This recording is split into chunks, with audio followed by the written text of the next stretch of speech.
ನಮಸ್ಕಾರ ಕರ್ನಾಟಕ, ಎಲ್ಲರೂ ಹೆಂಗಿದ್ದಪ್ಪ? ನಾನಂತೂ ಸಖತ್ತಾಗಿದ್ದೀನಿ. ನೀವು ಕೂಡ ಎಲ್ಲರೂ ಆರಾಮಿದ್ದೀರ ಅಂತ ಅನ್ಕೋತೀನಿ.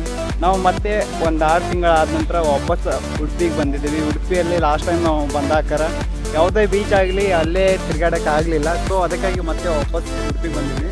ಇವತ್ತು ನಾವು ಸೆಂಟ್ ಮೇರಿ ಐಲ್ಯಾಂಡ್ ನೋಡೋಕ್ಕಂತ ಹೋಗ್ತಾ ಇದ್ದೀವಿ.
ಗುರು ಫೈನಲಿ ಬಂದೇ ಬಿಟ್ಟಿವಿ ಸೆಂಟ್ ಮೇರಿ ಐಲ್ಯಾಂಡ್ಗೆ. ಈ ಐಲ್ಯಾಂಡ್ ಯಾವ ರೀತಿ ಇದೆ ಅಂತ ಪೂರ್ತಿಯಾಗಿ ತೋರಿಸ್ತೀನಿ.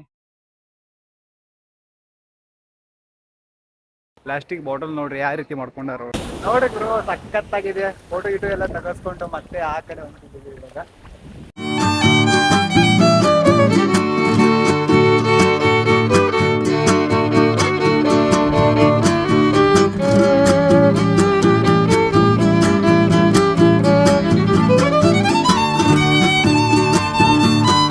ನೀವೇನಾದ್ರೂ ಇಲ್ಲಿ ಮಲ್ಪೆ ಬೀಚಿಗೆ ಬಂದ್ರೆ ಸೀ ವಾಕ್ ನೋಡ್ಬೇಕು, ಮತ್ತೆ ಸೆಂಟ್ ಮೇರಿ ಐಲ್ಯಾಂಡ್ಗೆ ಏನಾದ್ರು ಹೋಗ್ಬೇಕಂದ್ರೆ ಸೆಂಟ್ ಮೇರಿ ಐಲ್ಯಾಂಡ್ಗೆ ಒಬ್ರು ಪರ್ಸನ್ಗೆ 350 ಆಗುತ್ತೆ. ಒಂದೊಂದು ಟೈಮ್ಗೂ 400 ಆಗತ್ತೆ ಅಂತೆ. ಇವಾಗ ನಾವು ಬಂದಿದ್ದಂತ ಒಂದು ಸಮಯದಲ್ಲಿ 350 ತಗೊಂಡ್ರು. ಫ್ರೆಂಡ್ಸ್ ಜೊತೆ ಏನಾದ್ರು ಬಂದ್ರೆ ಸಖತ್ತಾಗಿ ಆದಂತ ಒಂದು ಪ್ಲೇಸು, ಮತ್ತೆ ನೋಡ್ಬೇಕಾದಂತ ಒಂದು ಪ್ಲೇಸು. ಇವಾಗ ಸೀ ವಾಕ್ ಅಲ್ಲಿ ನಡ್ಕೋತ ಹೋಗ್ತಾ ಇದ್ದೀನಿ. ಇಲ್ಲಿ ನೋಡಿ ಸೀ ವಾಕ್ ಯಾವ ರೀತಿ ಇದೆ ಅಂತ.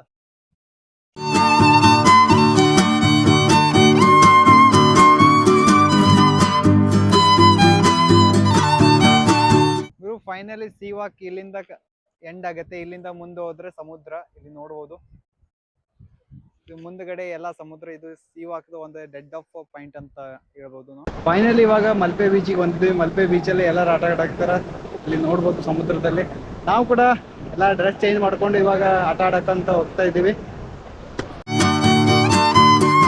ಸೆಕೆಂಡ್ ಡೇ ಜರ್ನಿಯಲ್ಲಿ ನಮ್ಮ ಉಡುಪಿಯಲ್ಲಿ ಎಲ್ಲರಿಗೂ ಸ್ವಲ್ಪ ನಿನ್ನೆ ಎಲ್ಲ ನಾವು ಸುತ್ತಾಡಿಕೊಂಡು ನಿನ್ನೆ ನೈಟ್ ತುಂಬ ಆಗಿತ್ತು. ಸೊ ನಿನ್ನೆ ವಿಡಿಯೋದಲ್ಲಿ ಏನೂ ಹೇಳೋಕ್ಕಾಗಿಲ್ಲ. ಇವತ್ತು ಸೆಕೆಂಡ್ ಡೇಯಲ್ಲಿ ನಾವು ಕಾಪು ಲೈಟ್ ಹೌಸ್ಗೆ ಬಂದಿದ್ವಿ. ನಾವು ಲಾಸ್ಟ್ ಟೈಮ್ ಕಾಪು ಲೈಟ್ ಹೌಸ್ಗೆ ಬಂದಾಗ ಕಾಪು ಲೈಟ್ ಹೌಸ್ಗೆ ಬಂದಿತ್ತು.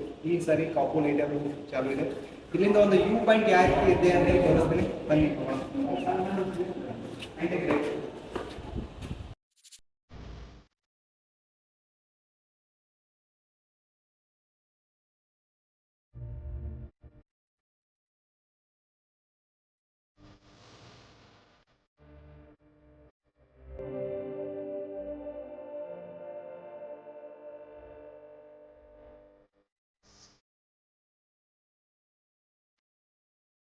ಇದು ಇಷ್ಟು ಕಾಪು ಲೈಟ್ ಹೌಸ್ ಮತ್ತೆ ಕಾಪು ಬೀಚ್ ಒಂದು ವಿಡಿಯೋ.